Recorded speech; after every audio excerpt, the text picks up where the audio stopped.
Welcome back to the Frame Podcast. I'm Neil as your host. We've got Femi and we've got Dewan's per usual, and we have got special guest for the second time, Ellis. Great to have you on, and honestly, man, we're loving the background. Well, it's yours. Hi everyone. My name is Ellis. I'm a friend, of the fam. I'm out here in Canada. What can I say? I used to be in the UK with them, so trust me, I love these guys, man. Always glad to be here. Yeah. Thanks for coming on once again. And we've obviously got Femi, Dewan's per usual. Femi, how are you, man? I'm good. I'm good. Just obviously trying to cope with this lockdown and stuff. At least the good news is that it's getting eased soon, and obviously I'm not putting my hopes on it, because as Neil said before, obviously starting the podcast is, we've been let down so many times, and this might be the same, but just keeping my chin up and just hoping for the best, I guess. But yeah. Well, that's all we currently do in this situation. And Dewan, how's things on your end, man? How's everyone doing at the moment? I mean, I'm doing well, thanks. And it's been a lot of great news going on this week. So we'll see how you might as well start with the great news now, man. I know. Well, I don't know if you want to call it great news. I mean, it's more of a news about Meghan Markle and the royal family having this sort of family issues, sort of like a Jerry Springer sort of TV-like show, isn't it, at the moment? Get him on with the family, the Queen, and the two couples, and say, what's going on here? Right. But yeah, at the moment, it's what I don't like is at the moment is that it's more of the media is focusing on. I don't know if you all watched the interview, but they're all focusing on the fact that apparently baby Archie, the child of the two, Harry and Meghan, being labeled as a darker skin, and that being a worrying thing for the family, to get that sort of, I don't know, hierarchy sort of situation for in terms of the process for who to be king in the future in the royal family, and that being a worrying thing for whoever said it. We don't know who exactly said it, but instead of that, the actual thing that was more worrying was that Meghan was, unfortunately was going through suicidal thoughts, but that was ignored over the racial claims, and it felt like we're sort of back to last year. Well, obviously not in a killing and death situation in terms of George Floyd, but sort of that environment again of here we go, there's another racism call. No, I think I get where you're coming from, but I think what it is that there are, I think it's not black and white, basically, because of it is black and white in this case, mate. Wrong choice of words. Yeah, maybe, probably, but it's just that the fact that that the color of the skin color of the child is even mentioned in the first place, is obviously it shouldn't be more important than mental health. It shouldn't be more important than mental health. But it's just the fact that they kind of had to focus or even state that, your child, if the child is, if the child is a bit darker, it will be a bit worrying and stuff like that. That shouldn't even be mentioned. It shouldn't even be something that should even be brought up, really, because like I've met like, interracial couples, and it's never once gone through my head like, oh wait, is your child gonna come out, black? Is it gonna come out darker skin? I know, yeah. Is it gonna come out this shade of color? Depends on the shade of color it comes out. Then that's how I'm gonna treat the child. Nah, that's never actually occurred to me. So for someone within the royal family to kind of state that, it's kind of just showing that although they are well traveled and they've gone to Africa, they've gone to India, every kind, different countries of the world. Yeah, and they're well traveled. Corners of the British Empire. Exactly. Yeah. Exactly. and you would think that they would be very liberal and very accepting.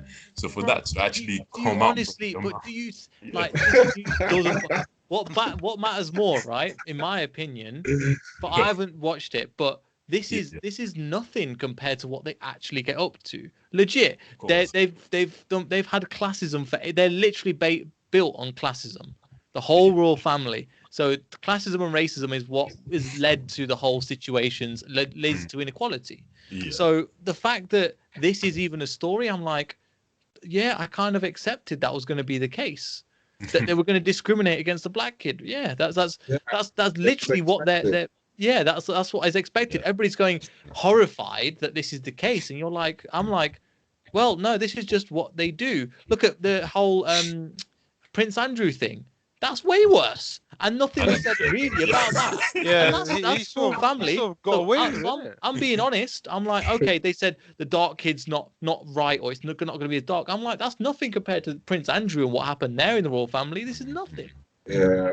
Yeah. You know. Well, Ellis, That's you that has where Yeah. did he get to? The Prince Exactly. Andrew case. It's just I was He I got was gonna relieved talk, of royal duties, so he got took off doing nothing. When's the last time Prince Andrew did anything? You heard him in the news. He doesn't.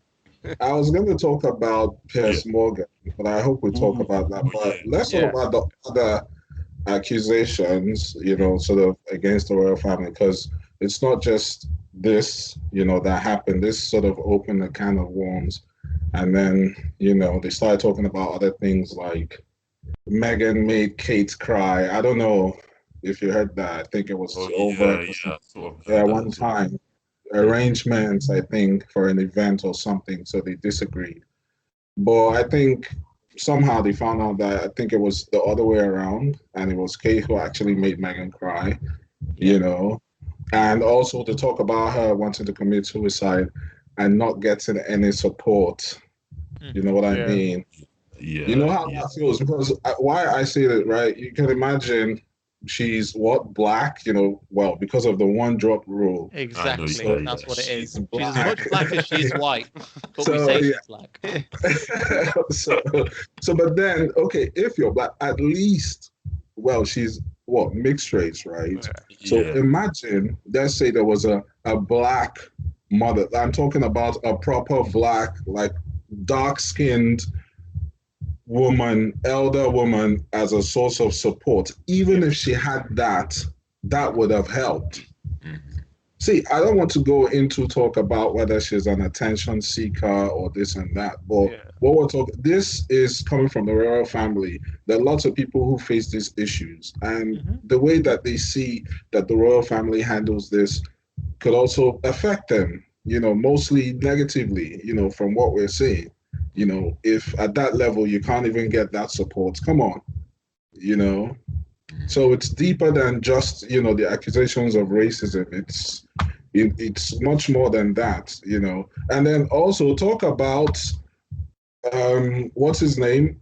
Prince Harry, saying that his father did not speak to him for a while, or I think from 2018 or 2019. Yeah, it was a bit of an issue. Yeah, you're right. Right? They haven't been talking to each other. Just a bit similar to the Talking situation other. with Meghan and her father. And then he goes on to say that they cut him off financially. Now, some people go, "Oh, boo, you're a spoiled brat. Why are you complaining that your parents just cut you off? You're freaking 36, and you're talking. What about us peasants that have to do all the hard work?" So again, but this is my point. It is classism, and racism plays into that. Their whole existence is built that we were born into this family, so therefore we are worth more than you. We deserve more rights, more power, more money.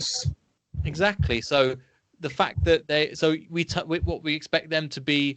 It's the same thing we've said before about like Hollywood and all this. It's this kind of this entity that they can do no wrong. But we all know that there's these things that happen. It's not is designed for things to come falling down. I'm glad she did it. If it's true or not, I mean, at least it exposed. I think there was an article recently where they were talking about Kate versus Meghan and how they're portrayed in the same way. I think we've talked about before, Dewan, where Raheem Sterling and Phil Foden. It was Yeah, exactly the same thing that happened, and two people did the same thing, treated completely different ways. So it's Differently, a yeah. systemic thing that's going through the royal family, going through the media.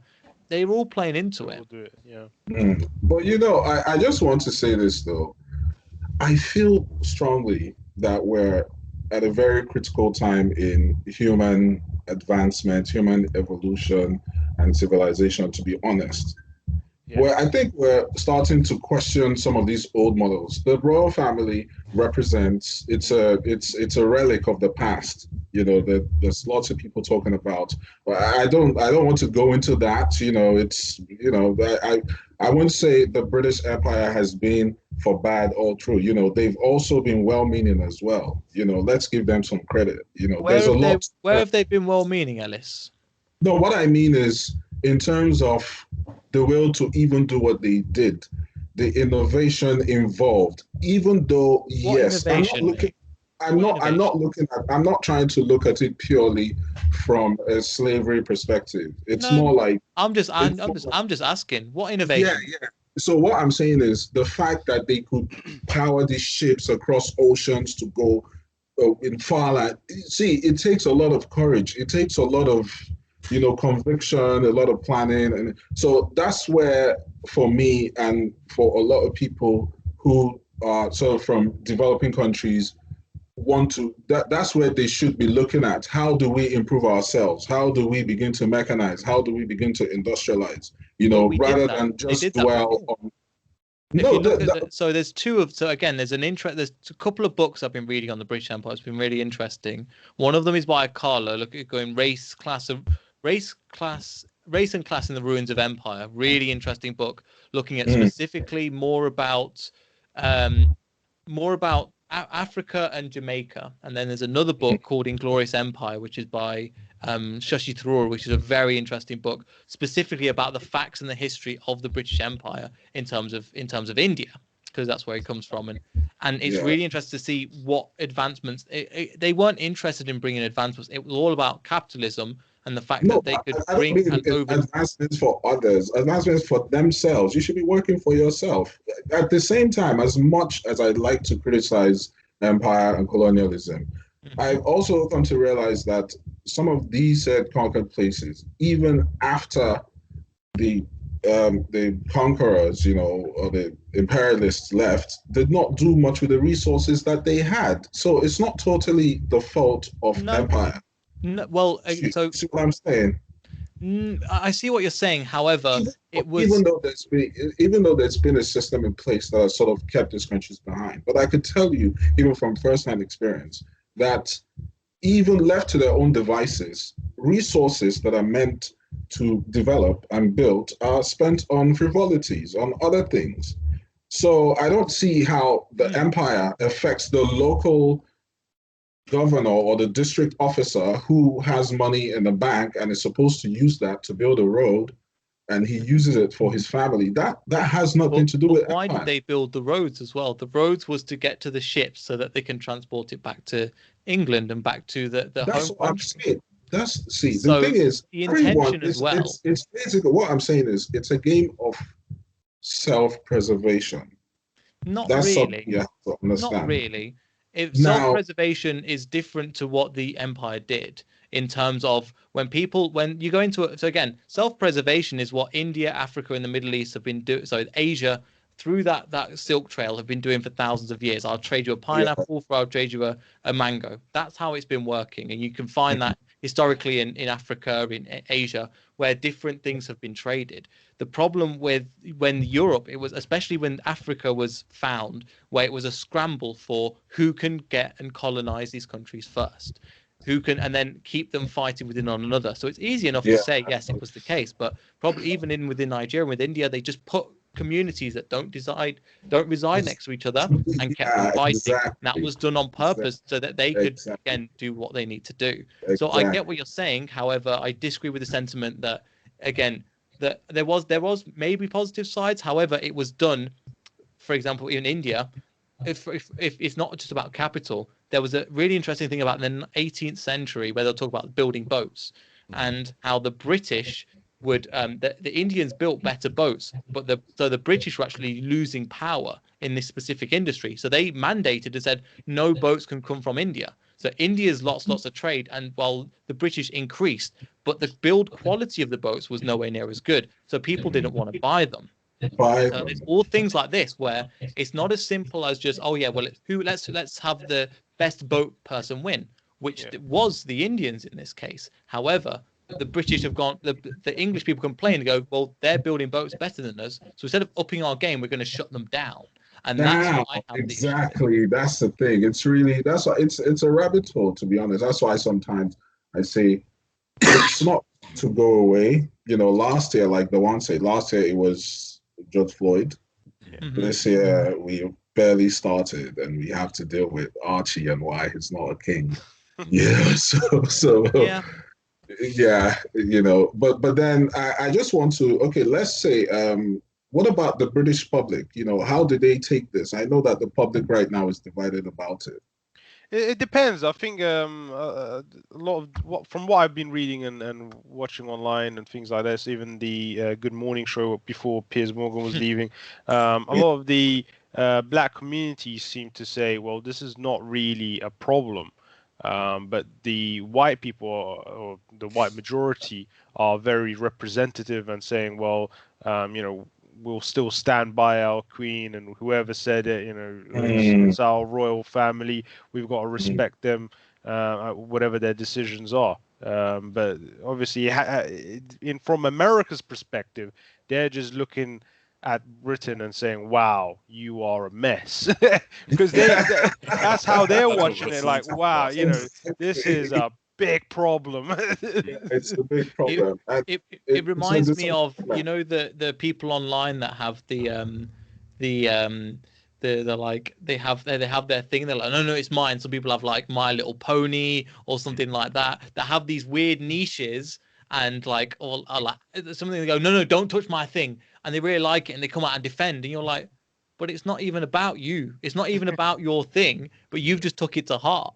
And again, it's kind of overall, it's a non-story. The rule, we've known that Prince Philip was a racist for about 100 years, but it's fine because he's quite old and doesn't have any power, and you could probably, wins at the moment will probably knock him over.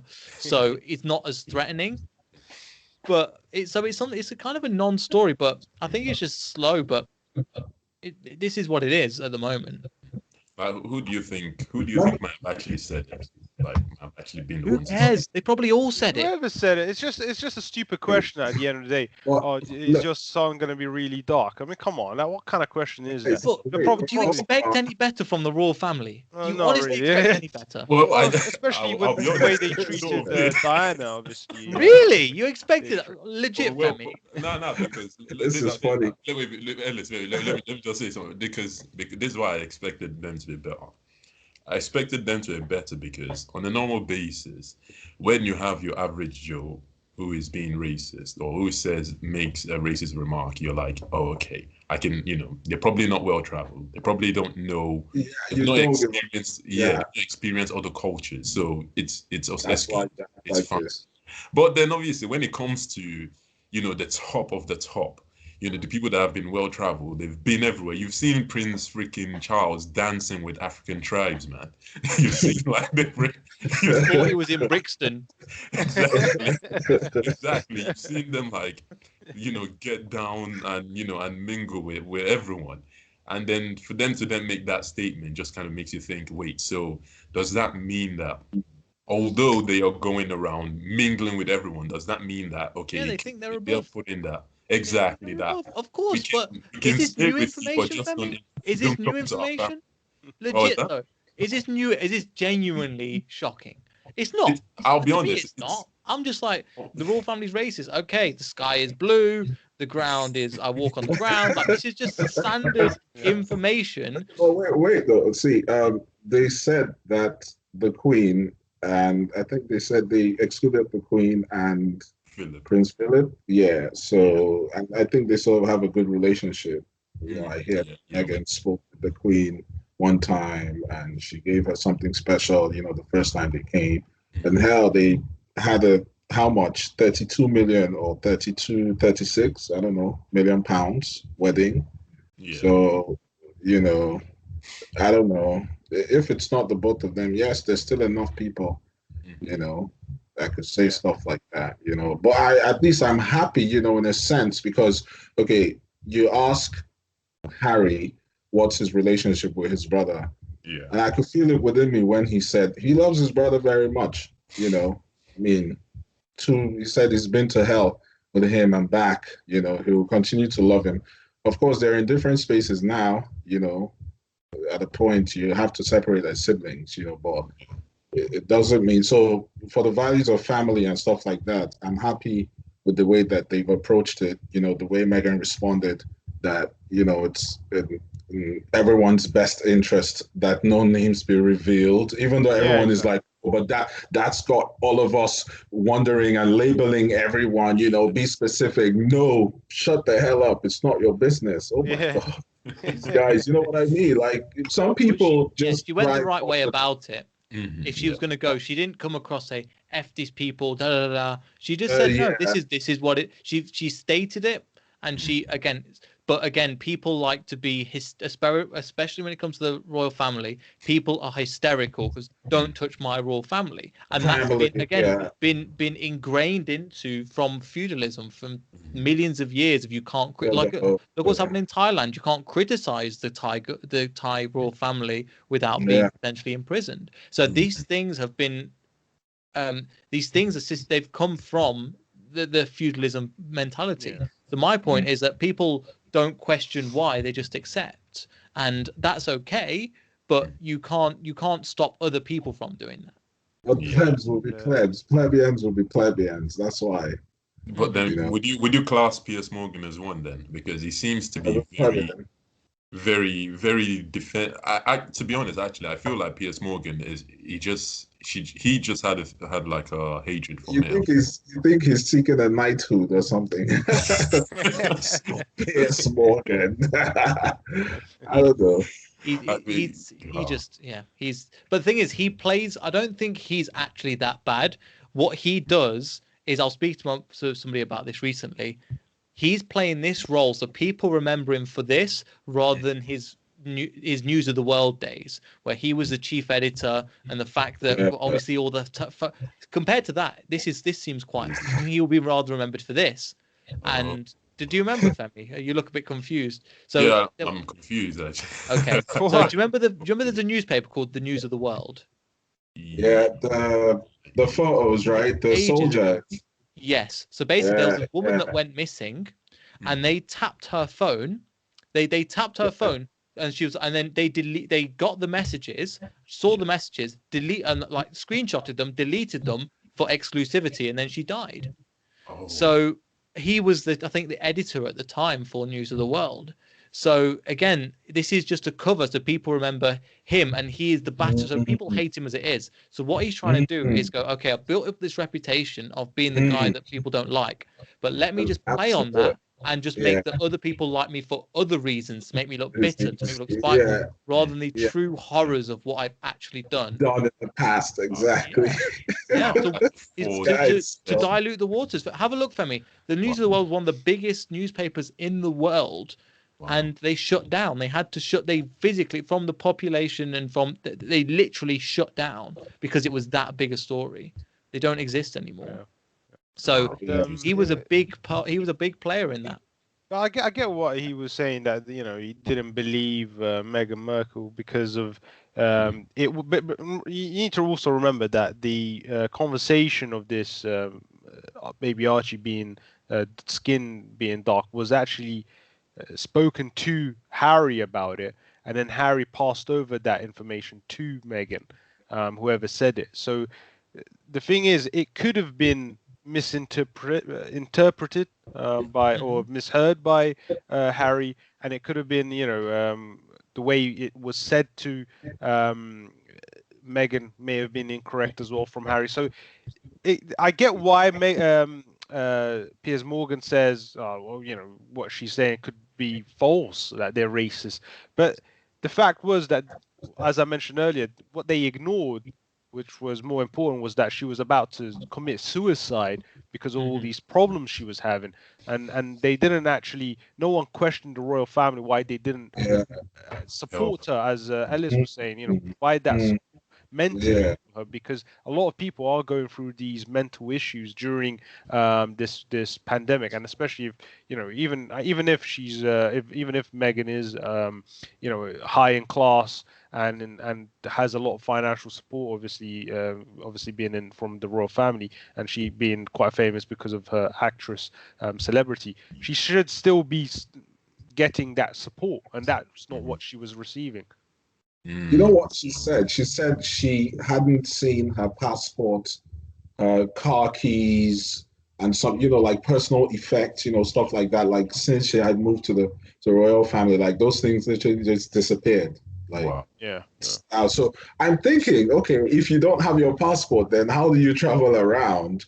But in a sense, when I saw that, I was like, wait, if you are moving, if you're going to be marrying into the royal family, then you should expect some of these things. I sort of understand those people who say that she's doing this for attention. She could have even moved away quietly if she wasn't an attention seeker, right? Yeah. And if you are going to move into the royal family, then you have to understand that she said that she didn't know she had to courtesy all the time. She thought it was for occasions, that it was only going to be occasional. But it was like in the morning, I don't know, maybe in the kitchen, somewhere in the bedroom, you're cursing, maybe to the queen or someone in the house. I don't know. But for me, I feel like she, to an extent, I feel like she needed to know what she was getting into, But that's if you're speaking about that as a family, that is the responsibility of Harry. If somebody marries into a family, or somebody marries into me, it's my responsibility to tell these are the rules and this is the situation that you're getting into. Because, and also with this royalty, I don't want to blame her. I don't want to say, because there's a lot of stuff that she's right, and she's brought to light a lot of the horrible things that the royal family has done that we've kind of known about but has been kept underground for a long time. And again, something might come out that's even worse than this, and people wouldn't be shocked if this is the beginning of to get the ball rolling. However, it is kind of, I would say, it's if you're going to get into something like this, she should know that but there's an expectation that's going to be held when you marry into a family like this as well.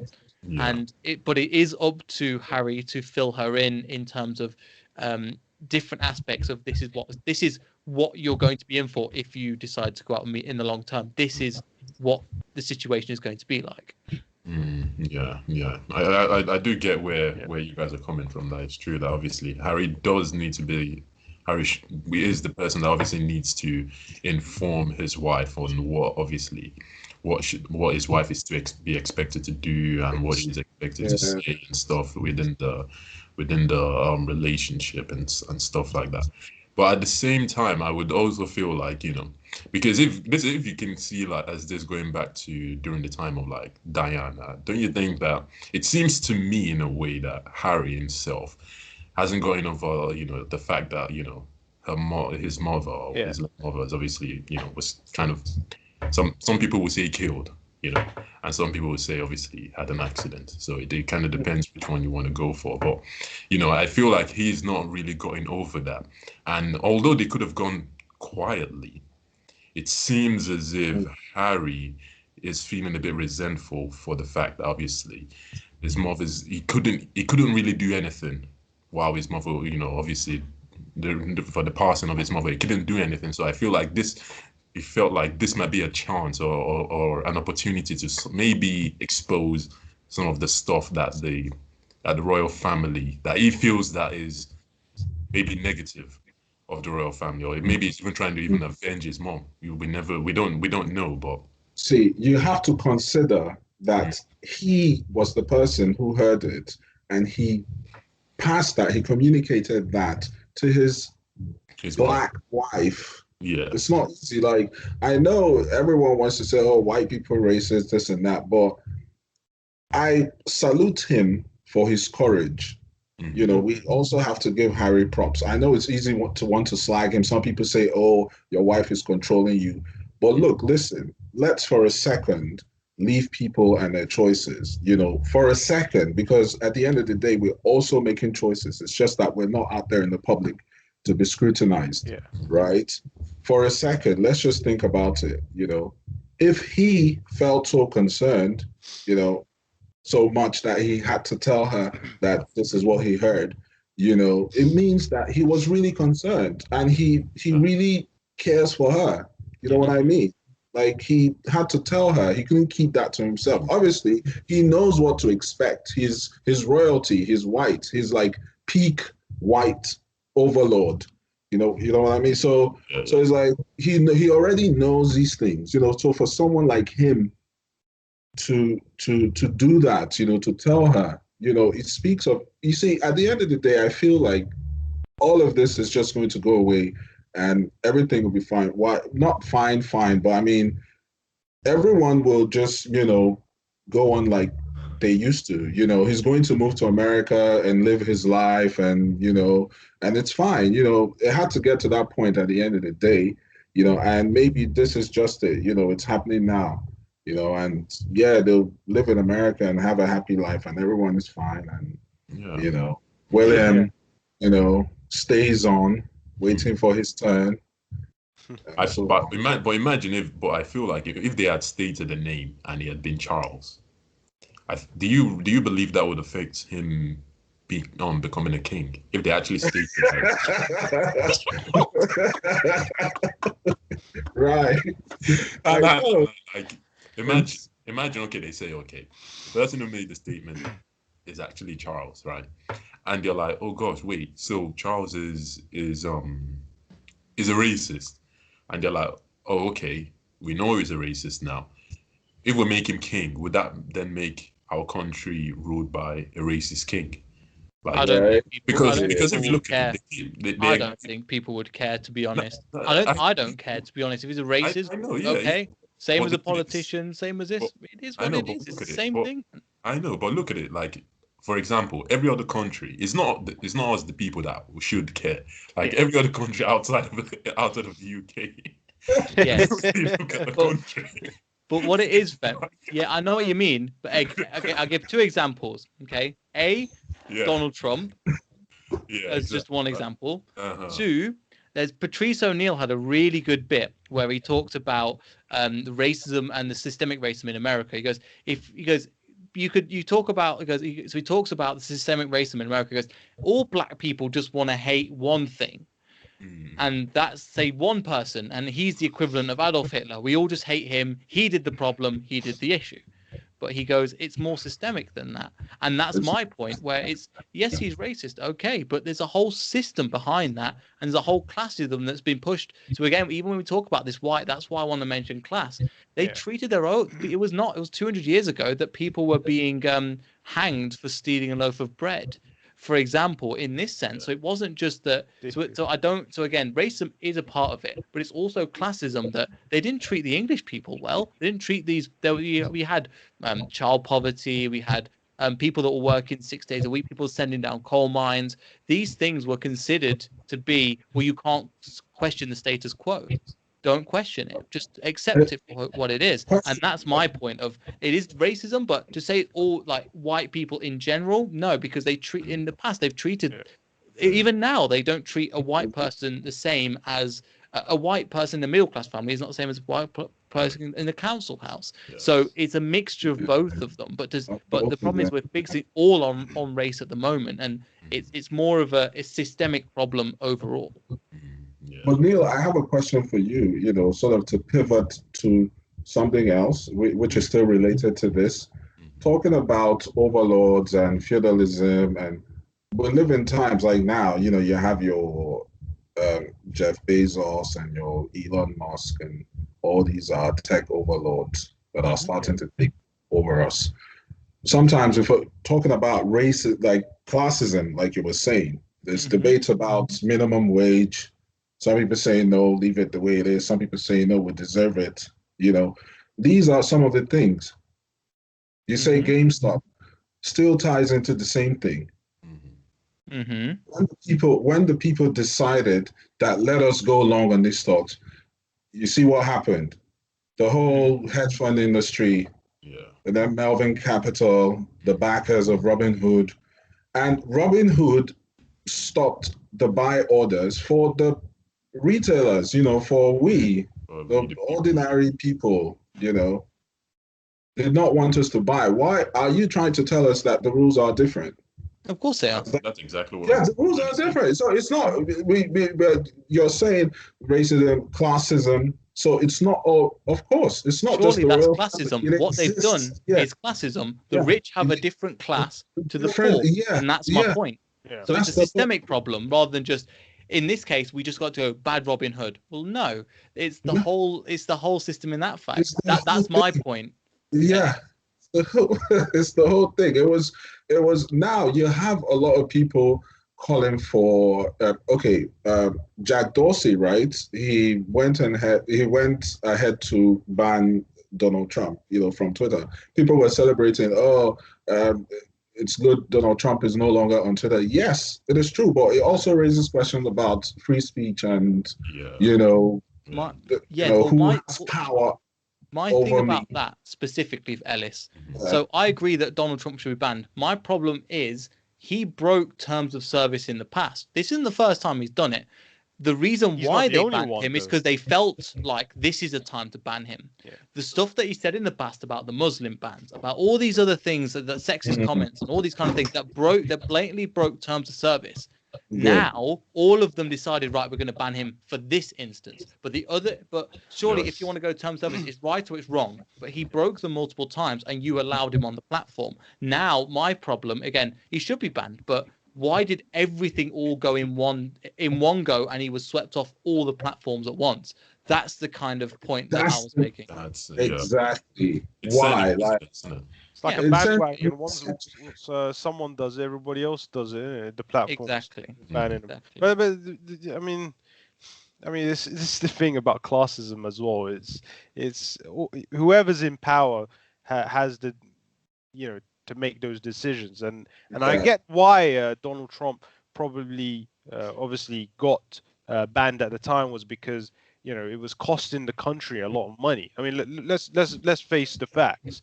Those people attacking that special building in America, was costing the country a lot of money, man. That was why they were like, look, man, Twitter platforms that said, man, that's what money. Yeah, that's what they were announcing at the time. I don't know why they were saying that, but that's what they were. The fact that they had to deploy soldiers, the fact that they had to. It cost a lot of money, and they're in a lot of. Don't forget that there was scaffolding because there was going to be money as well. Exactly for the inauguration. No one could access the building. And extra logistics. Yeah. So obviously all those costs on top of the fact that a lot of businesses are shut down, they're not making a lot of tax money and income. So that was why they were like, look, to the platformers, they had the authorities have huge power over there in America, whatever country in that country, whoever's in government can put power on the platformers, businesses to shut down like that. Yeah, just like that. Fingers, honestly. So that was why they forced it. It wasn't the platform's decision. I don't think the platformers wanted to do anything like that, but they were told you have to do this because we are in jeopardy right now. I think that the issue of just deplatforming people should be taken very seriously by us ordinary people. It's important. I mean, even YouTube taking off people. You have scammers on YouTube who try to impersonate you, and then maybe the YouTube algorithm, that is programmed sets off to block certain keywords that are associated with you, and eventually you get blocked. It's happened to lots of people like that. Of course, you can go on about, oh, I'm sorry, but then what if it's a business? What if, do I have to wait all that time just to have access to my communications channel to my people? Am I serving you? And the reason why I talk about this is still from the royal family and everything. I think the world is moving to a stage where we begin to talk more about meritocracy, because it still ties into racism as well. There's lots of people who get certain things just based on their skin color rather than, and things like that. And I'm glad it's happening now. You have the younger generation, they use their TikTok. I don't use TikTok. I don't know what they see there. Well, it's fun though. I see a couple of fun videos, but those are the ones that people send to me. It's not like I'm on there searching for videos myself. But at the same time, we have to understand that these are the young people that are born into the internet. And that's why they think like this, That's why the royal family can even undergo this level of scrutiny. In our parents' time, even though they had their newspapers and stuff, I'm not sure. I mean, after a certain while, you could only watch it on TV anyway. But now people can actually tweet on it. Yeah, people can actually tweet on it. So it used to be a monoculture. If you look back at the icons, right, of our parents' generation, everybody knew. I was listening to a podcast on this, and I was talking to another friend of mine about this recently. It's really interesting. About there was a monoculture. The newspapers report. So, for example, even if you didn't know football, basketball, baseball, you knew Michael Jordan, you knew David Beckham, and you knew the heads of these. Even if you didn't know who they were, you knew these guys, right? You knew Michael Jackson. Anywhere in the world, you know Michael Jackson. The thing is, the reason why he's so special is there won't be another one, because we're giving people different avenues to go, right, express yourself, find your communities, involve yourself in what you want to involve yourself in. So the traditional, the system that used to be, for example, everybody knew about the Beatles, everybody knew about Eric Clapton, everybody knew about Jimi Hendrix, whether you liked him or not. The thing is, people knew about him and people generally liked their music. Now there's a lot more open to, as we'll talk about just off camera, Ellis, a bit about the underground scene, and people are exposed to this scene, and people are independent artists are making their own living with no middleman, just from the communities. So it's not a bad thing. It's just a change. We're going away from big media into smaller entities. And again, it's a roll of the dice. Some of them are terribly wrong. Some of them are terribly right. But you take the chance, you go, okay, which scene's more likely? Which scene's more meritocratic? The companies, even like YouTube, if you watch, they're still trying to push Sky, BBC, all these old traditional medias, even though they are the face of new media. They are the face of the people that are doing independent research, and people that, again, are going completely wrong. And we're having conspiracy theories come out about things that aren't blatantly aren't true. So you've got it's a double-edged sword in that instance. But I think the old culture, as you were saying, Ellis, when you talk about newspapers and before, I was just having a discussion with one of my with somebody that was 58, and he was saying about, we had 2 channels. You had 2 channels on television. Now we have infinite channels on YouTube.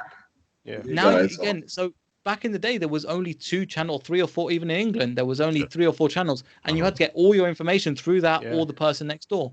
That's how you'd get the information. Now you've got the internet. It's blown every wall on every door off the house. It's not a one. It's just it's all the information everywhere, and it's interesting to see, because there are downsides to it. You've seen things like I think we've seen a more divisive community. People aren't really singularly on certain things, and and these platforms are creating rabbit holes to jump down and just get lost in, where you think the other person is the enemy. In reality, they have more in common than they do apart. Well, you can't. I don't think you would expect this, positive evolution. You want to have to upgrade. You want to evolve into better things without thinking about the repercussions, right?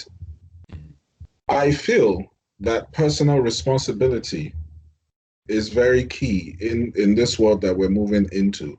As much as you want to have less authority over you, as much as you smile or you grin in secret that what's happening to the royal family is happening to them. You have to understand that with more power that you want for yourself, you have to be more responsible. Okay, I give you an instance. Now we talk about things like Bitcoin, right? People, it's something that divides people. Is it? Yeah, In what it's sense? still it's a subject for debate because like you were talking about rabbit holes. It goes deep into because who owns it, who controls it, who's in charge. Governments are threatened. Are you taking away my power? But You know, people on the left and the right both agree that these banking systems have taken advantage of taxpayers' money and they're of rebelling. taxpayers' So money. again, so Dude, I can see where you're coming from. However, yeah, in this case, Bitcoin, I think in general is seen as a threat to the top tier, but as the bottom tier, like the stock market, that what's it called? Wall Street bets or whatever they're called. They've yeah, united, and this is not people from the right wing or the left wing. There's people all over the spectrum that have gone, we're good. sick of this system. We're gonna try and play you at your own game, and then they cry, and you go, well, this is what you set system you set up, and it is a very interesting time. So I agree, but say Bitcoin is like this, I think it's like that people aren't people are more in favor of it than out of favor of it because No, because you say they this they because have you're a young one person. You we say this have because more you're a young person. we have more to gain as individuals out of it than the top, and that's That, where the issue comes but in. Neil, let me say this to you. You say what you say that people agree with it because you're a young person, and most people that you see are making use of that make use of it are young people, right? There are Yeah. lots of old people that don't understand technology. They could barely use their phones properly. Now, I was talking about personal responsibility. You were also talking about new media. Now I'm talking about stuff like decentralized finance, like Bitcoin, right? Yeah. If you want more power to yourself, you have to be more responsible. If you consume that media, you have to know how to filter what is good and what we're entering dangerous territory. It's going Yes. to be exactly. Some people do not know how to custody their Bitcoin.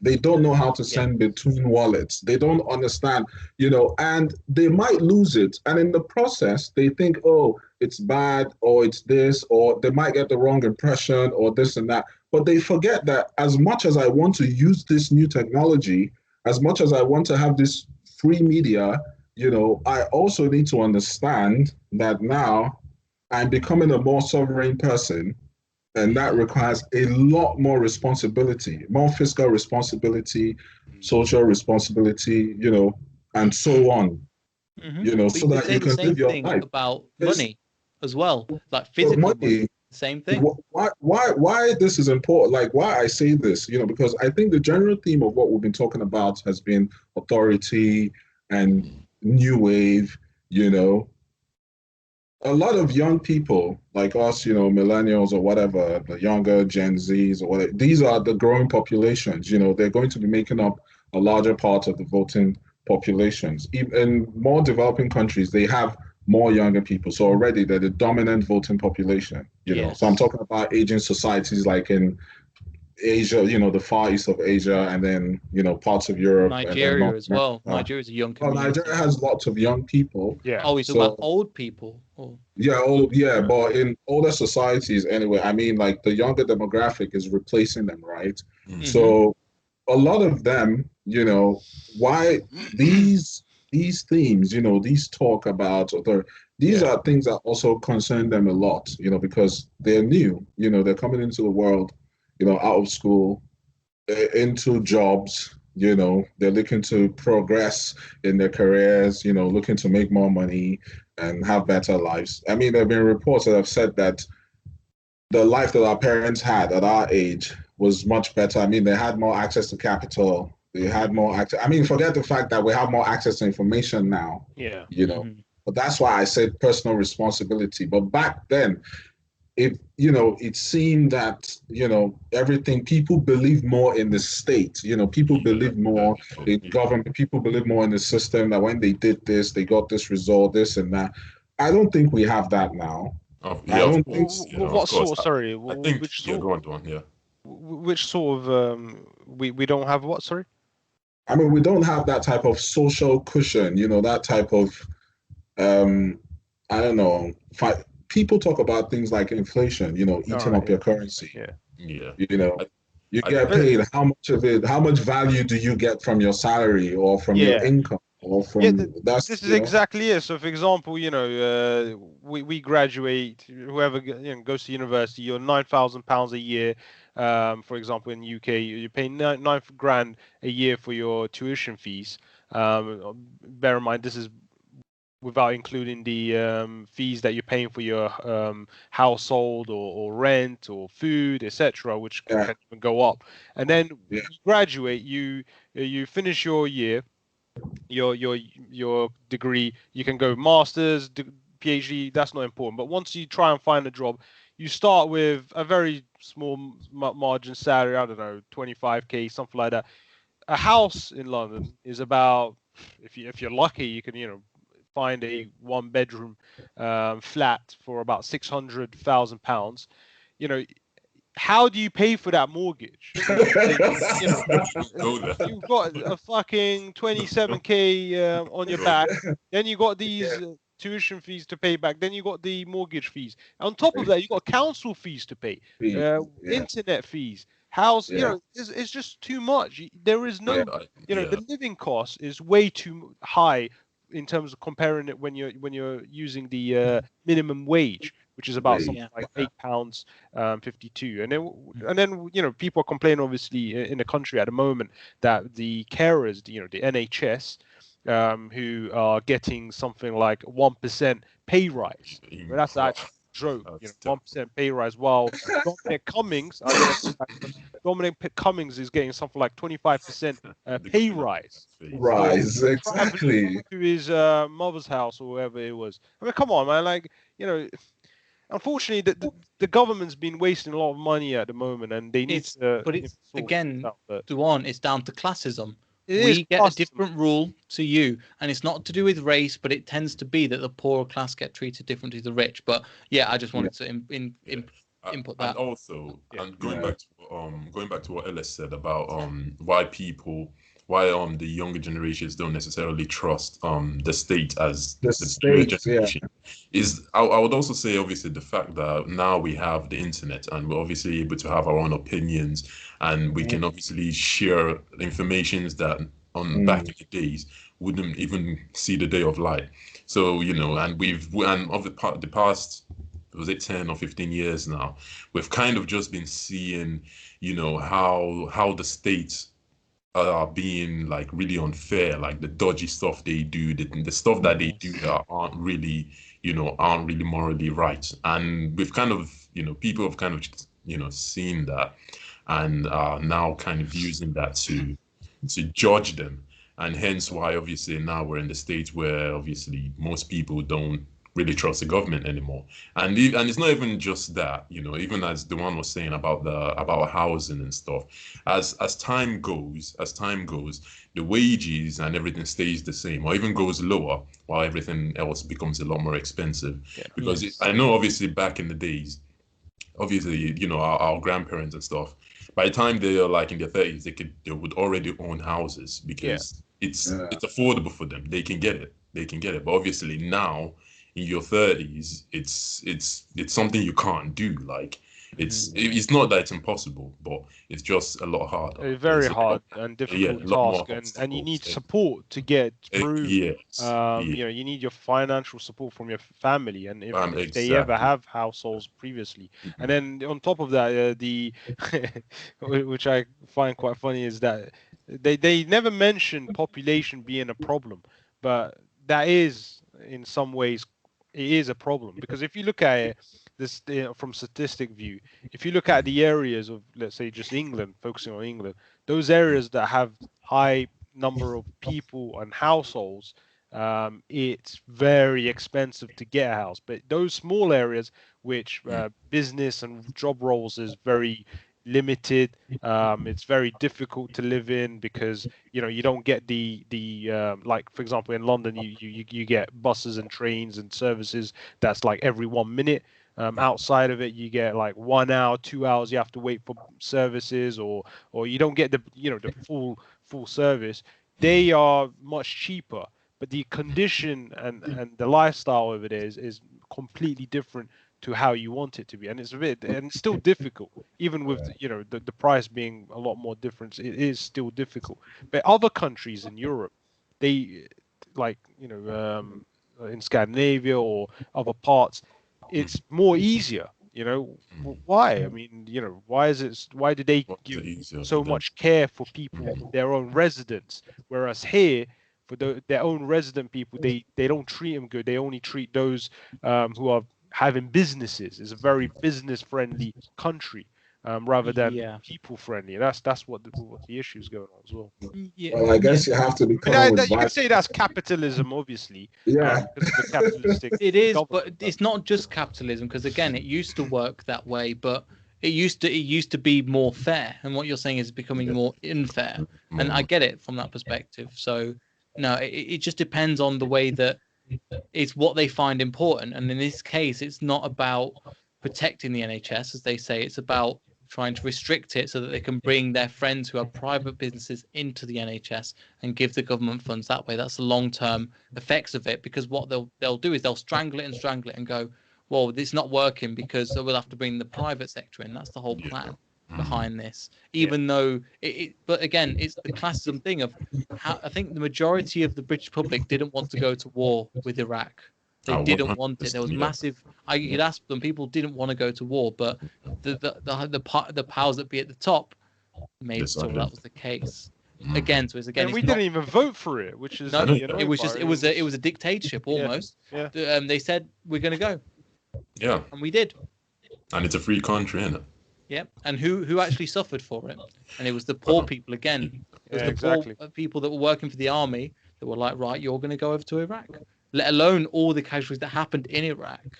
They're still taking a lot of the oil and the resources that they have over there, materials over there. So the countries are making a lot of money from the oil.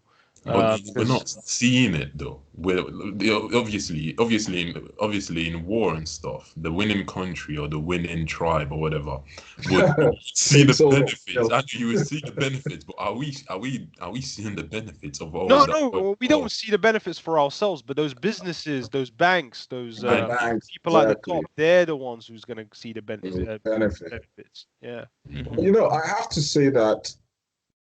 For modern capitalism as it exists today, for it to survive, it will survive.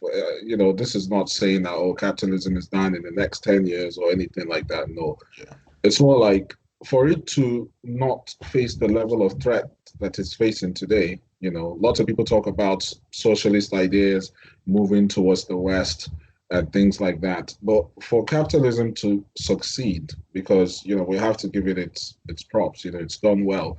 It has to incorporate a level of humaneness. Humanity. I think we're losing some of that. People are grumbling with corporations and things like that. How people get treated. Do they get proper returns for all their efforts? So it's the economics of it is also very important, because generally speaking, if you're earning more and you're more relaxed, sometimes the politics of things, you might just decide to escape in your newfound wealth or whatever prosperity, rather than, but it becomes more visible the less you have, Yes. I get what you mean, but at the same time, to say that we're in a very capitalist society is a kind of a joke at the same time. The top play out their own rules, as we were saying. They get to, for example, Robin Hood and those banks those hedge funds bail each other out when the same way that we can't because of the money. Yeah. You look at 2008, you look at that's a prime example of socialism, where the government picked up the bill for the mistakes of companies. Now, the big guys. So again, even we're not willing to say we're in a capitalistic society. Of course, the argument isn't capitalism versus socialism. There is a spectrum between them, and it's not always one or the other. And socialism, communism, there is a scale between them. But saying that we live in a capitalist society, it might be capitalist for us, but it's not capitalist for the ones at the top. They can get away with doing certain things. So even it's not like these rules are applied fairly up the spectrum. And that do you see what I mean? So it's even having the argument, it's more complicated than it seems, just this versus this. Yeah, well, I'm just saying that if people are grumbling, you have to start taking note of that and, keeping it down and toning down your ways. You don't want to be, if the way it is, I hear people say things like eat the rich and the billionaires and this and that. I don't believe that they don't have a right to exist. I believe that everyone has a right to prosperity and stuff, but when you begin to hear things like that, I feel like it's time for conversations to be had, for the general good of everyone, because you want society to be together. If you neglect it, it might be a problem, and you never know how far the spiral goes. Yeah. Mm-hmm. Yes, I see what you mean. Oh, is Femi just gone? Or is that just me as well? No, I think he's gone, unfortunately. Okay. Well, hopefully we'll be back in a bit. But Yeah. yes, but no, I see your point. But again, it in terms of the way that things work, it is again, it's more multi. It's again where people say it the rich, but people are saying the same things with George Floyd in terms of they won't say they're saying just defund the police, but it's easy to hear that statement and make them go, well, they don't want the police system. Well, no, it's because it's about the reform and it's about it's a catch line, but it's tagline, but the reason why is the most important thing, and the evidence because of this is the thing. Yeah. Yeah. Exactly. But yeah, man, sorry, we've gone on a bit, but no, it's been good. But yeah, fantastic. Duan, have you got anything to say? I know you've not said much in the podcast, but no, it's great points of views obviously being brought forward, and it's brilliant. So no, there's nothing much to say. I mean, unfortunately, we've been trapped. For me, I'm just wondering because I thought maybe any one of you was going to try to bring Femi back. That's why I paused for a bit because I was going to, say stuff. I don't know. I'm just wondering where Femi went. Should we just I think we all are a little bit just kind of Might be a network issue. This is the problem with when you're doing it from home, innit? Especially when it gets a bit late at night as well. The internet service providers decide to cut you off at this time. Femi's been cut off, and he's going to get beat. He's going to get killed by the BT police. Good. Good. Good. So in 20, people talk about 2020 being a roller coaster year, right? But now this is 2021. We're still in the same shit, man. Yeah, you could argue that it's you know what I mean. I don't know. It's not like anyone is making projections, but a lot has been going on. Aside the whole Meghan Markle story. And we GameStop and all that. We've had Elon Musk. I don't want to make Elon Musk a topic. But for a second, I just want to ask, like, how did all of a sudden he become, everyone's favorite? Even people. I'm not sure about favorite, but obviously his SpaceX program, which was successful at the time.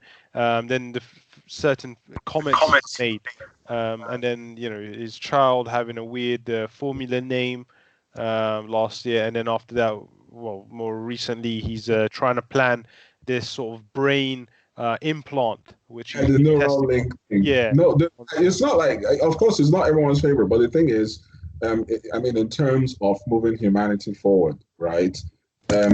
He says one thing and then it moves markets, for instance. That's what I mean. Favorite, yeah. Of course, not chummy, but I'm just saying just that GameStop and it's still, we're talking. Good to have you back, Femi.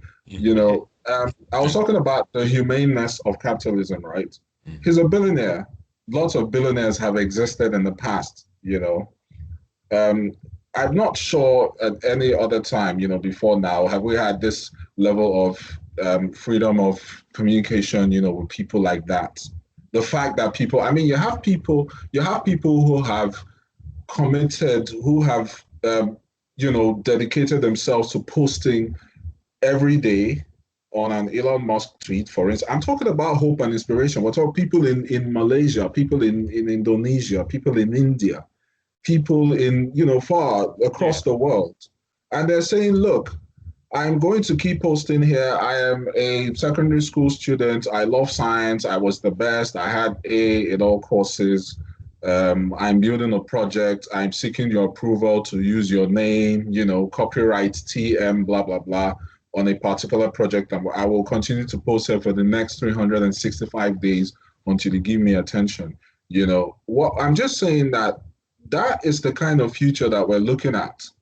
People want to be able to reach out to these so-called people that they think are putting them down.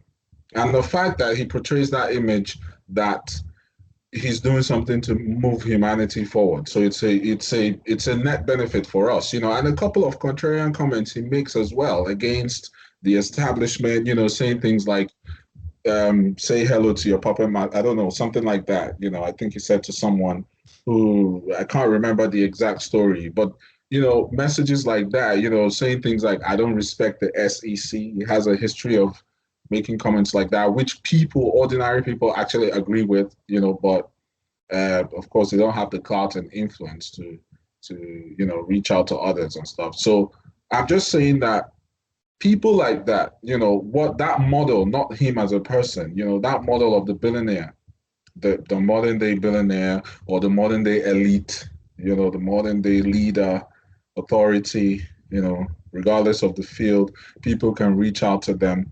I think he taps into that. A lot of these people we talk about, the so-called elite, everyone likes to talk about, you don't know who they are. People have grown up on that model, especially pre-internet people. They've grown up on that mentality that these guys exist on a different planet and we are here. We don't know what they do. We don't know who they are, and that I think is an issue, if you ask me, even for me personally, I mean, if you are, for instance, you're in an organization or you're in a firm, sometimes you ask yourself, some of these people at the top, I don't mean the CEOs, I mean your managers and all. Some of these people have risen through the ranks, right? Some of these people hold these positions. But how about those people who own these businesses? And then you look at yourself, you're actually doing, of course, not everyone is going to end up like a billionaire, but at the same time, the thing is, the idea that you could be a person, create something, and then sell to the public so you become, in charge of yourself, basically. And that's what they're doing. You complain about how much you get paid, but in reality, it's almost, certain that you're not, doing anything to liberate yourself from that model because that's what exists. That is what exists. It's about you freeing yourself. I talk about Elon Musk because he gives people that concept of them having that personal liberty. People these days seek more liberty. They seek more freedom. They want less restraint. They want to have more power and so that's why I feel all of the things happening, that it's all tied together, to be honest, especially from 2020 till now. It's all tied together. I think there's a multitude of things that are also, as you were saying, there's a multitude of things that are happening. For example, you're looking at people being laid off more and more common. People are changing jobs more and more common compared to our parents' generation. The price of things are going up. So a stable job has changed its definition because of the price. Because of the price of food, clothing, rent. We say the basic things that people need to survive have increased, not exponentially, but they've increased dramatically in this time. So there is multiple things happening. The pandemic has been a great example of, I think Dewan was saying earlier, in terms of people being in London because of opportunities. Now they've realized they can work from home. Why do I need to be in London? I have the internet now. I can just work from home. And the employers, that was the main hurdle. The employers going, well, we don't know if we can trust them. You're working from home. Now the government has come and said, you have not got a choice. They are not coming to work unless you're essential, which is the majority of the country. Exactly. So in this case, we are seeing people go, again, as Dewan was saying, like people might be going to these remote regions and going, right, we're going to start gentrifying these neighborhoods. And so it's becoming more spread out across the country. Why do we even need to be in this country? Why can't we go over to a cheaper country in Vietnam, Thailand, these other places? So it's becoming, again, more globalized in that sense. I don't want to, I know that it comes with a negative connotation sometimes, which it does. However, just like the internet, as you were saying earlier, it gives more opportunity for a lot of things to rise. And as you were saying, so again, people, I think, are looking more towards that opinion of, I'm going to monetize other things or look for different innovations Yeah. away from the normal 9 to 5 job, because it's not as stable as it once was because of the reasons we've mentioned as well. Yeah. So people are going to innovate in that time in terms of find a new way around things. Yeah, of course. Yeah, and I think there's companies in Germany, I think, that said that they were going to leave the working from home permanent, so it's no more coming to work, like it's going to be permanent. Imagine that happening, we, of course, when Corona started, we said it that we've entered the road of no return, the path of no return, because we're not The world coming of the back. logical. Yeah. Exactly, So we'll have to rethink a lot of things. It starts with little things, but it can affect other things. You were talking about living in other countries, cheaper countries. Why live here? The taxes are higher, this and that. We also might begin to reevaluate our positions on immigration and movement. Because this time, when you want to live in a cheaper country, you're moving from an advanced country to a less advanced country, and so you're the immigrant now. Are you still going to hold those positions that you held? We heard It's like about probably British. it's We heard probably like about changing. Sorry, it's just, it probably will be going through the same sort of. Well, I don't want to say the same emotion, but sort of same process of how Harry and Meghan sort of left this royal high life into high you know life. into this. Well, they're still in some sort of high life because they're getting still the Yeah. attention a lot more.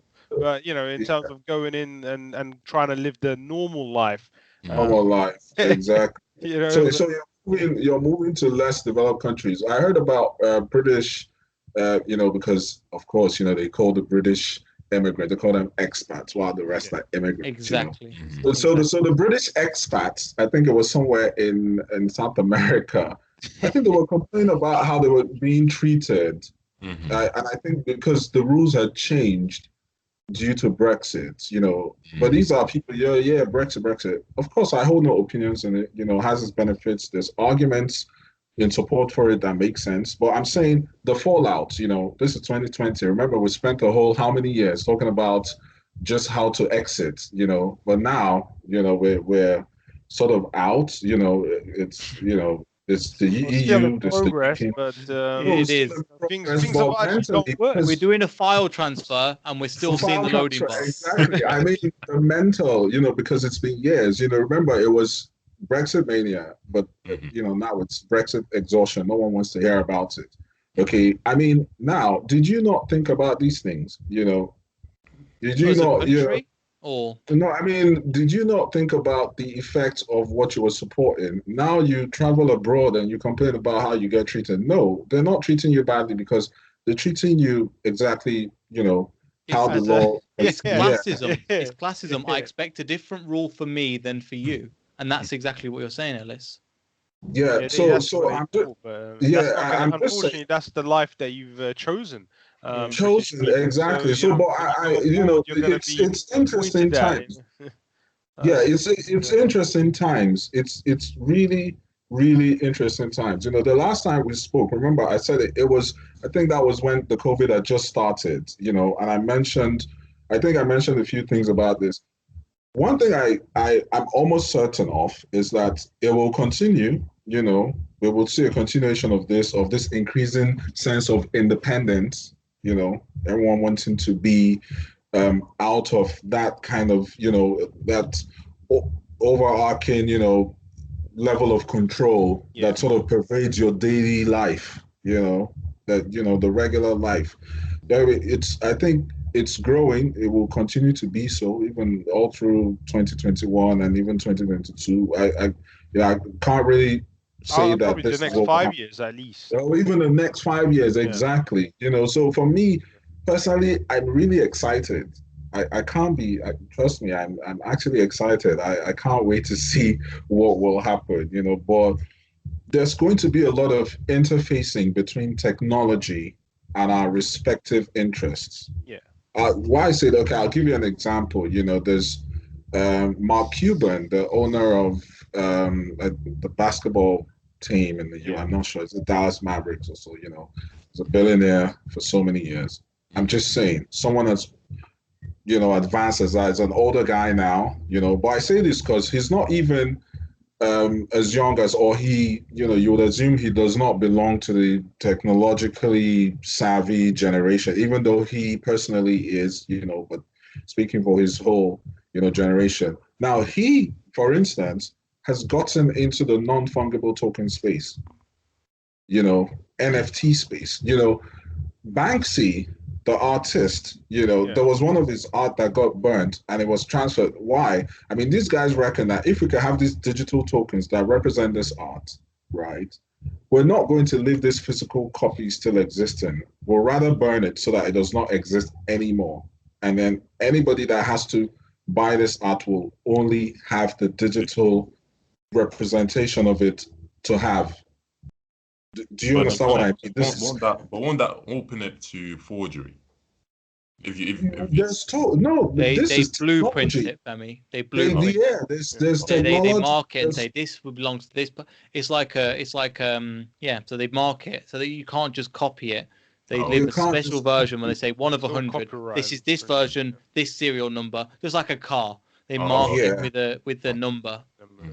So all that stuff is done with cryptographic hashes and things like that, Of course, there are opponents to this because everything is still evolving. People question, why should you have it in a digital format? There was an artwork, I don't know how much it went for, but I think millions of dollars. It had Donald Trump on the floor and people just walking past, You see innovation like that, the sense that you can ascribe value to the digital space.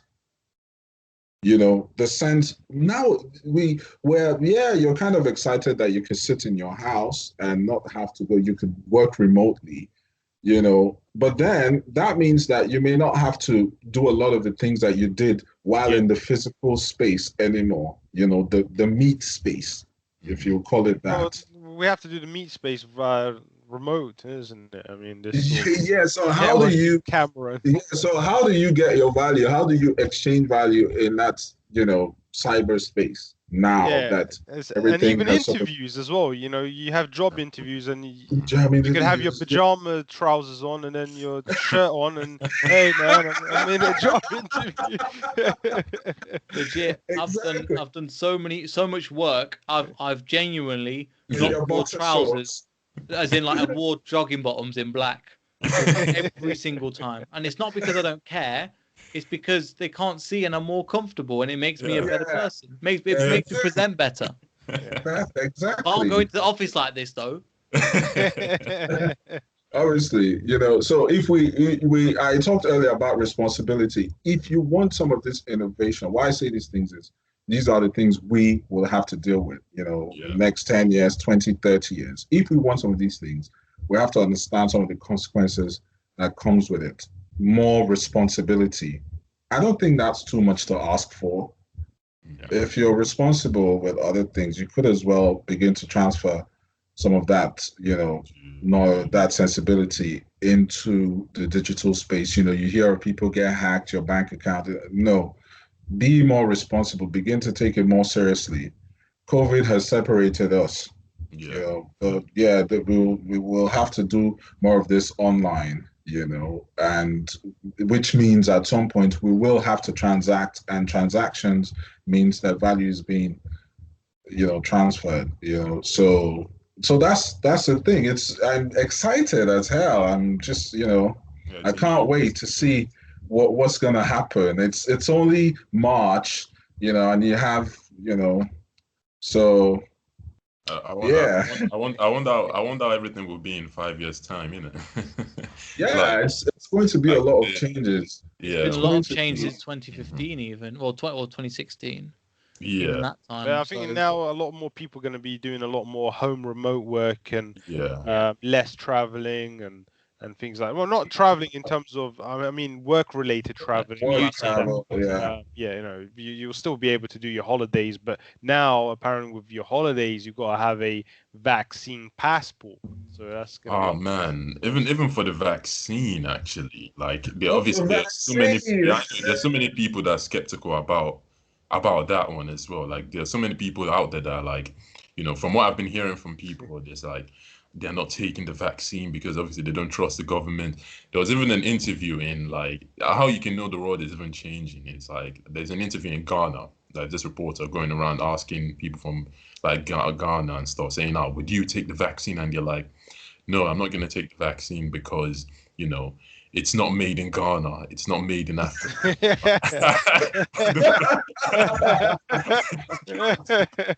Wow. No joke, no joke. Yeah. But it's the history of distrust from they've not had the Exactly. reliance from other places. So Yeah. I don't Yeah. blame them. Yeah. So they're like they're not taking it. So they're like, oh, we're gonna let the people in the West take it first. If they die out, then no. If they Yeah. if they survive it, then yeah, maybe we'll take it. So it just goes to show that the world is kind of changing. People are Yeah. waking up, and I think there's also this video. I can't remember what the name of the video anymore that I watched that was saying that the internet, the introduction of the internet, and the speed of of how information is being shared is a lot more advanced than the human mentality.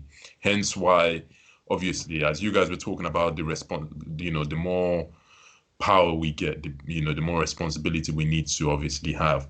It's like the advancement of the internet and stuff is far greater than how far or how current the human mind is, basically. So our mind isn't at that level for which we should be able to fully grasp and monitor and operate on the internet, basically. Mhm. So that's why everything seems a bit too chaotic in a way. Yeah. So Too fast. I can't remember the video, but that's what they were talking about, and I'm like, oh, that's actually Makes sense. that's actually pretty interesting. That The way. internet is going to be a great filter, so a lot of people are going to grow, into powerful beings, via the internet. They will derive a lot of power, a lot of influence, while lots of people will also miss out on it due to, lack of proficiency and stuff. Yes, and I think especially in terms of specifically Asia and again South America, but I want to talk about Asia and Africa because these are countries that are less developed that more like there's hundreds of people connecting every day brand new to the internet and providing them with opportunities and these kind of things. And like India, it's taking off in a huge way, the internet, because it's becoming, again, as you're saying, innovation brings it all. Moore's law brings it down half the price, twice as quick. Exactly. Yeah. So these things are becoming people. You're seeing people that have connection to the internet now, and it's going to change the way that we do everything. And it has changed the way we do everything in terms of if we didn't have the internet through this lockdown, our life would have been hell. I know it would have. Yeah, It would have been so bad to connect to friends, to work, to order things, to get packages delivered. I can't even name the amount of things that I've done without it. I know. It's compared like to 20 years ago. I wonder how, that's what I'm saying. Like because I do feel like obviously because we've become so used to having the internet around, to now live without it seems impossible. Of course, it's like possible our new because- best friend or something. Yeah, like it's like family. Before you get a newborn, you gotta have the internet first. And then exactly. It's like the phone, like our phones is like a part of us. So it's like they don't even need to even introduce any microchip because our phones is always in our hand. Like it's like without our phones, we're nothing really. Like obviously, but, I'm wearing it's so bad. I'm putting on a smartwatch, and exactly. I still get my notifications on it. I wonder whether I should be doing this. I should just be without one. But somehow you feel the need to have this so that you can stay abreast. Be up to date. And you say that, but then this is even more. I can't see it. This is even more advanced as it is as a mobile phone, which is basically a smaller version of that, and that's not too far away from your smartwatch anyway, in proximity wise. So it doesn't make that much of a difference. Yeah. It doesn't make. I mean, other features, maybe like the weather, maybe heartbeats and stuff like that. But I guess I was making a point about this constant need for information as a habit that lots of people have come to adapt. This tendency to always want to be fed.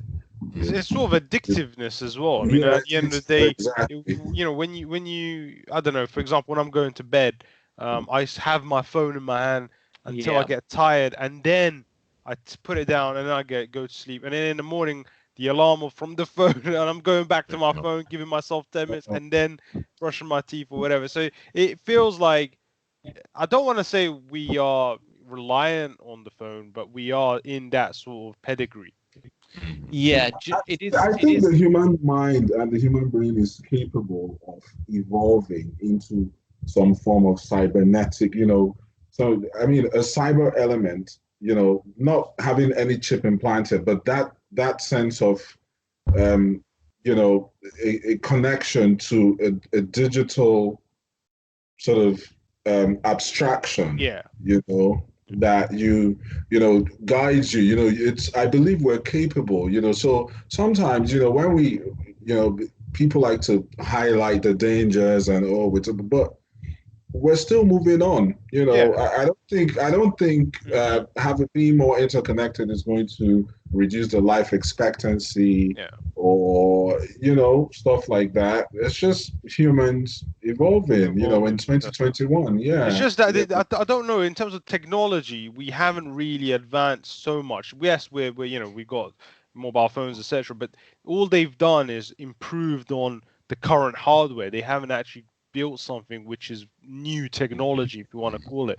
Like, for example, you get a new fridge. What's the fridge got? Oh, it's got a LCD display screen for watching movies. I mean, come on. Like, why would I need a fridge for watching shows connected to the internet? Or my light, all I wanted to do is just turn on and off. I don't want to switch lights to red, blue, green, like a disco ball or something. That's the only issue, is that they need to advance a bit more and create something, a bit more innovative, rather than just look at what we currently have and just improve on it. That's what's going on. I think that's just down to markets as well. Like, a lot of the time, the technology is coming thicker and faster, but the way they're presenting it, because they have to have something new all the time, and companies like Samsung and Apple have to be the front runners. They have to promote the 8K television that's got do you know what I mean? It's like it's useful, but you've got to take it in terms of like 10-year chunks. You go from like 10 years back to 2000, from now to 2011, how much has changed in that time with the likes of Zoom, and before how Skype has changed from Zoom to Skype and things like that. Gaming, how that's changed in 10 years. So if you look at that scale, I think, but the more it is, it's like, but if you take it like month on month, yes, it doesn't change that. The smartphone from 2011 to 2012 is massive difference. Like iPhone, God knows what iPhone 3 in terms of design, isn't it, though? In terms of something innovative, like something that is completely new. Or like solar energy. What was that? Solar energy. Not solar energy, like unlimited energy or something. Yeah, something like Wi-Fi technology we're using a lot more. It's cheaper now. Third industrial revolution, Femi. It may not. The technology's got better, just like electric cars compared to. I think Tesla's first car was in 2011. You look at the car, and you look at the car, the Roadster that's going, the first car, and you look at the new one, different, completely different. The technology's better. So they've not. But I know what Duan's saying. They've not made a flying car. They've not. They've not done that different. However, the technology's got better.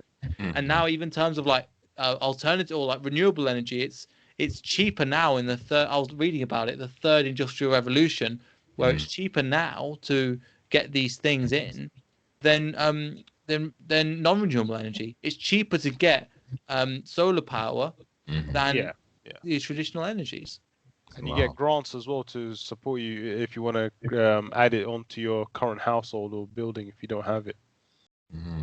So green energy is obviously improving, and a lot more people are focusing on it and trying to support the environment as much as they can. And we previously, back in the old days, we had rubbish just thrown in. If it's general, if it's recycling, we didn't care. We just put it into the single basket, and then off it went to the the bin collectors. Now it's you've got to make sure plastic, metal, whatever, they are divided. You've got to divide them. You've got to support, take your actions and support the environment better. And maybe that's another thing that maybe in some ways this pandemic has helped us in terms of the climate and the green carbon, especially that there's not that many vehicles being used, not many traveling, trains being working, or anything that's causing those sort of carbon monoxide into the air.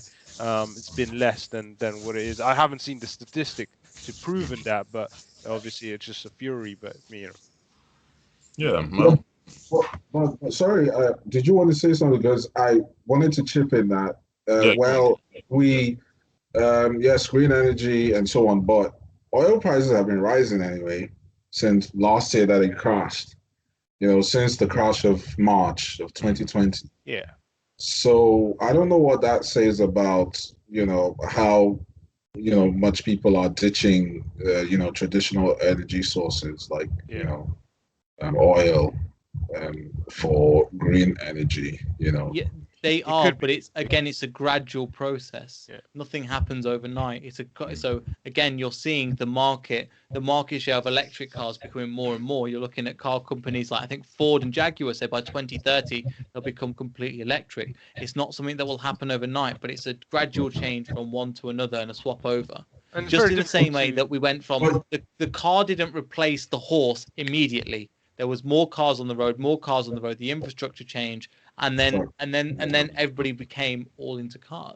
Everybody changed from horse to car. It was a fashion as well. Yeah, And you have to remember that developing countries do not have this infrastructure. And that's where a lot of the market is. Even though, yes, I agree, you still have the Europe and the United States and, your traditional markets, but still, I don't know if you'll be seeing electric charging points in the streets of Uganda, for instance. They'll be more likely to, because they have solar energy and things like that, because the technology is cheaper. These countries actually struggle with even having basic electricity. Electricity consumption per capita is very low. But what I'm saying is that it's all about cost. And in this case, the cost for electric energy is cheaper than the oil. So in terms of renewable energy, it's cheaper than non-renewable energy. So if you were a country, which one would you pick? And you would pick the one that's cheaper, regardless of the bigger effect. You would pick the cheaper one. And from, I think, November 2018, that is the case. So again, the big people in charge have tried to keep this quiet, because if you look at it, I think the industrial revolution is 3 types of communication. I think it's like, so the internet's part of it, the green new technology is part of it, and it's the way that we interact with the world, the things that drive our world, is the industrial revolution. Yeah. So it's interesting, and I get your point, but also it makes them more set up to advance things. So, for example, the problem is, again, you guys have lived in London. The problem is the network is one of the best. However, it's a very old network. If they want to build this same network in I don't know, in Asia, in Uganda, or in other countries, in African countries, and Asian countries, or South American countries, they can start from scratch and they can make it efficient, better. They can make it without the drivers, so there's less strikes. They can make it safer. They can make it quicker, because they've learned from the technology. They can implement the new technologies, which are cheaper, save more money in the long run, compared to the underground, which is a really old system, but they can't, because it's necessary. China is doing that. Yeah, China is doing that in Nigeria, actually. Okay. But do you see what I mean? Yeah. Things can, because once they start off, it's like creating a new build home. It will have a lot more features and functionality and better design, and eco-friendly home, rather than having to create this sort of old school, I don't know, toilets and very tight houses as you have in London, which is absolutely ridiculous design, like someone living in a penguin home, compared to there's a lot more space now with these new homes that's being built. So obviously it's a different in terms of size, but in terms of design and ideas, functionality, more modern. Yeah. So I guess that's what the advancement of technology basically adds to society then. But what I just it's to play a big role in our lives. Yeah, yeah, go on. but what I feel is that obviously those developing countries, right?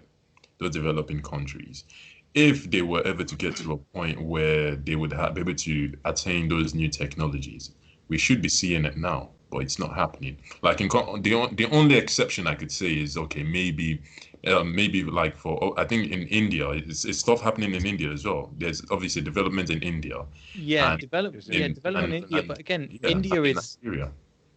Yeah, what we saying? development in India is becoming but what it is because after from what I'm reading as well, India is just returning to the GDP and the rise of how it was before the British Empire took over. And that's basically where it's going up to. Again, there's you can say the population and things like that, but it's just returning to a place that was. So it dipped massively because the resources were taken. It was essentially a cash cow for England. They took that. So then it's returning just to where it was. And we are seeing the technologies. Yes, they are changing, but people are building these new things in. Look at India. India's the tech capital of the world at the moment in terms of call centers and things. Are designing things. China was it, but they're changing the way they're doing things, and a lot of businesses aren't wanting to work with China because they're becoming more and more strict. Some people are forced to. So the two places they're going to go to are India and Vietnam, and these are two companies that are actually that are in terms of technology and things that are really that are really using that money to develop their countries massively. But obviously, the different sizes and different uses, but from what I'm seeing, that China is kind of it's peaked about 5 years ago, and they won't get any more better. They can't really take much more out of it. So what they're doing is going right. Okay, they will invest in other countries like China, like in African countries. But if you look, they're the people that are pushing these green technologies the most. They're pushing this, and it's more. Again, you could. I don't know the full spectrum of what they're doing, but what it is they're not just they offer business deals rather than, and they do take advantage of it, but it's still not to the same extent of that they don't want to colonize. They are more likely to offer an option, and you could say in Nigeria, yes, they are corrupt enough to go, well, just take it, but they can refuse it, and China will go, okay, then we will come again with another offer, which is different to what the British did. The British, exactly. Yeah, it's interesting. I want to ask you guys, what's your take on the Chinese Silk Road, the infrastructure development across countries, leading to Europe from China, so they're building roads and building stations and building logistic routes, so they can transfer their produce straight to Europe. The Silk Road's already there, my friend, thousands of years ago, but they're just updating it for the 21st century. They're just updating, yeah. No, I'm saying this because of, with everything that has happened, still kind of ties into the Corona thing, but like with China exerting its influence, trying to spread that influence, and a lot of the West being concerned with what has happened in the capital in the United States and what's happening in the UK right now, and people looking elsewhere. I mean, there are lots of countries in the European Union who are very happy to have the Chinese around, and they're not even. I mean, at this point, it's like they don't take their obligations to the European Union that seriously, because, I mean, what's the benefit if I could just as well deal with the Chinese and get this thing done, So remember, they've been creating a lot of our technology, a lot of components. So, if you look at the small picture, all these things are developed, manufactured in China. So all they need to do is produce those products and also provide the development of it, and that would sort of enhance the ability that it will help those countries a lot more, because you imagine the place that is being manufactured from, and that country helping assist for those developments. They know that technology, they know how it all works, how they put together, so it will make things more easier, more advanced. And bear in mind, trains like high-speed trains across countries. But they I mean, look at Japan as well. I mean, Japan's got one of the most fastest trains in the world, and a lot of countries are trying to get into that development of making the same sort of like train, and they still failed, and it's been around in Japan for however many years. And you know, they've got the advancement, the knowledge, the ability to provide that technology, and for cheaper prices. Bear in mind, not you know, Yeah. and that being more cost effective, and that's why those businesses and those countries want to use their development. Use their stuff. You know, like, why I say this is influence is very important. LeBron James, you know, I know he got into like a spat, like a verbal altercation with a Karen, so to speak. You know, and she tried to get his attention, blah blah blah. You know, but you know what's happening in China with the Uyghur Muslims being detained and Exactly. being stripped of their identity and so on, as we can see from videos and reports from that region. You know, people say, "Oh, why is, for instance, the NBA is not saying a lot about it? Why is LeBron James not saying anything about it?" You know, but that's what it is, right? When you have a country like that, that it's, you know, spreading its influence and spreading its power and having so much influence to the point where you're negotiating with countries to build paths through their land, like paths through their countries. And they can't even, like, it's too good an offer to refuse. They don't even object to it. Like, they're so glad to have you because, you know, like the one was saying, you know, because of how you do your things, you know, how quick you build. And of course, the quality is good as well, you know, and the planning and everything. And of course, they're going to benefit from that infrastructure. And, you know, it just tells you so much about what influence and power can do. Yeah, you know, and also, I think maybe the fact that this pandemic has all been looked at Wuhan as the main source of this issue. That they think that maybe from China's perspective is that they want to get people to forget that and try and use this sort of opportunity to make things right. To make things, and so on. So maybe I should just say that we should expect that we're moving into a more Sino-centric world, you know, a more China-centric. You know, it won't just be we won't always have to be inundated with what's happening with people who decide to be stupid and storm the Capitol and all the drama that's, you know, always coming out. Exactly. Because on the other side, that's not what you get. And, you know, you could argue that signs that a place is sort of dying is, you know, this level of drama that you can see, you know, while on the other side, if you remember, come on, guys, back at uni, right? In class, most of the engineering students were Chinese students, you know, and you didn't have other students. I'd say majority of them. No, not majority, but there was a lot. Actually, more now. They had sponsorships as well. That was sponsorships. Yeah, and this is how many years from that. I wouldn't say we're just starting to see the effects because it's been happening, but people like that, you know, they move into big business, you know, CBDs, central business districts in places like Shenzhen and in places like Beijing and Shanghai, and, you know, and they're leading. These are young people, very smart people. They're loyal to the government. They're leading the charge. They're coming up with this innovation.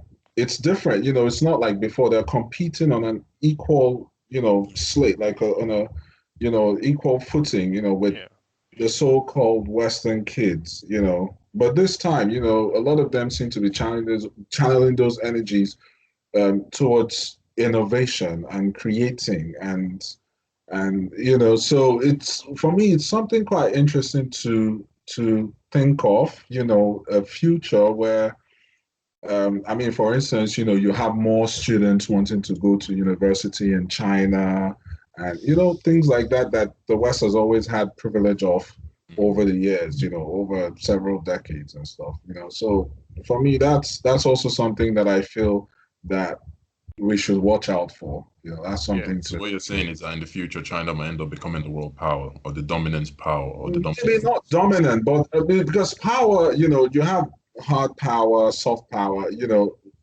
The one, you know, sort of referenced soft power when he talked about the Wuhan and then trying to compensate and then, you know, going into places, building schools for kids, you know, having them learn Chinese, even though I know, yes, for a lot of people it's a difficult language, but it's not unobtainable. It's not unachievable. It is possible for people to begin to adopt some of these principles.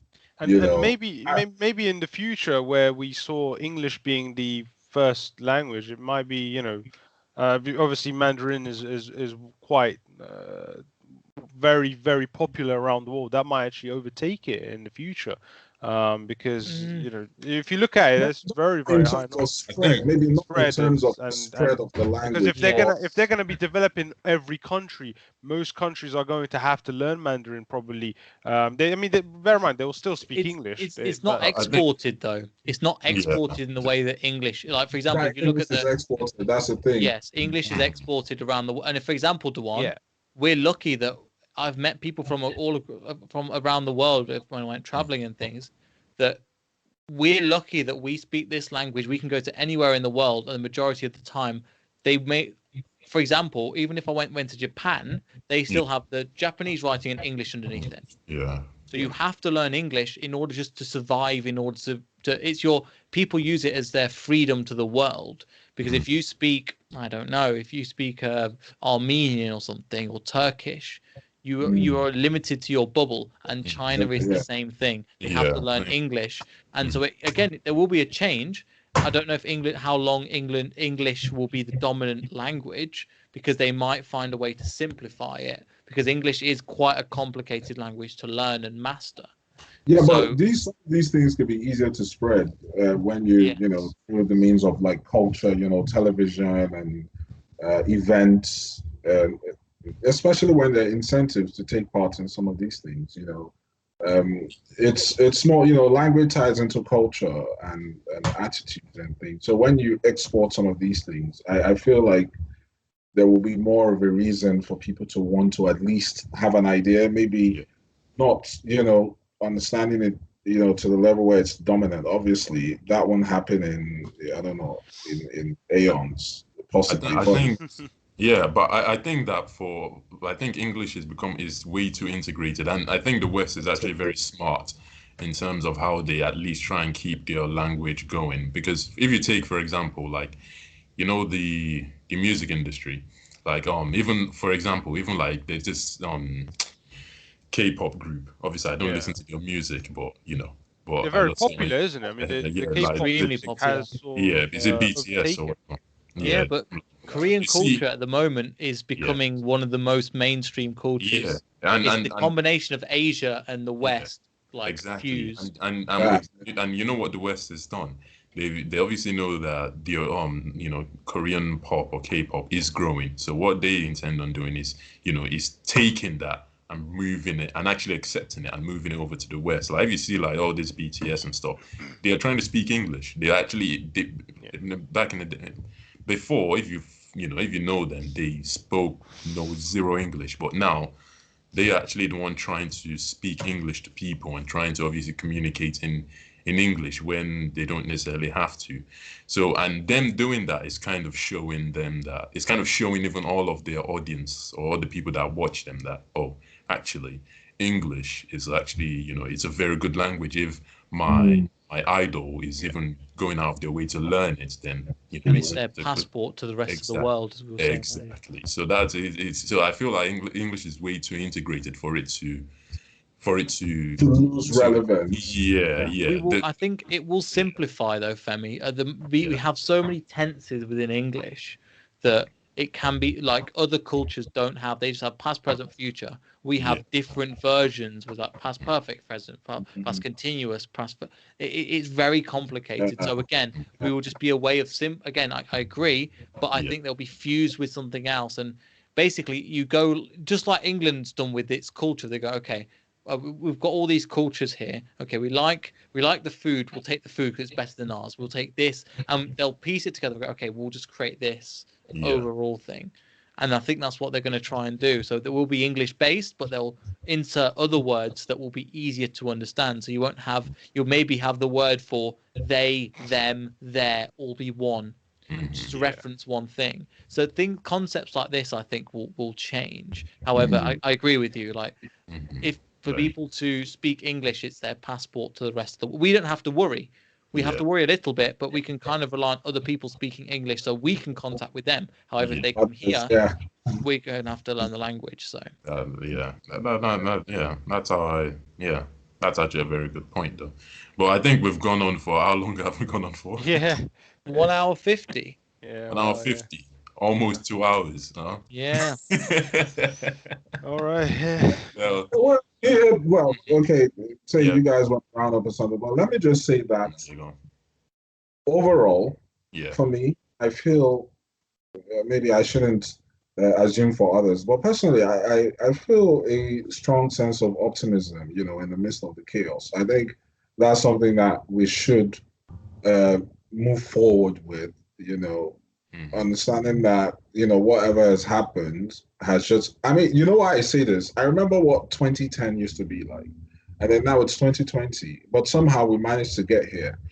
The challenges, like people would say, challenges typically would correspond to the level of responsibility that you're about to assume, So it kind of makes me feel curious, and sort of expectant, but at the same time positive, that we're gonna hack it, we're gonna make it, like, as long as we, keep our heads down and try to, be on a path that says, hey, look, seek the opportunities. It's always about seeking opportunities, finding ways to, to get on, So yeah, once you have your mind, in that direction, regardless of what has happened, the opportunities that all of this will present will be obvious to you,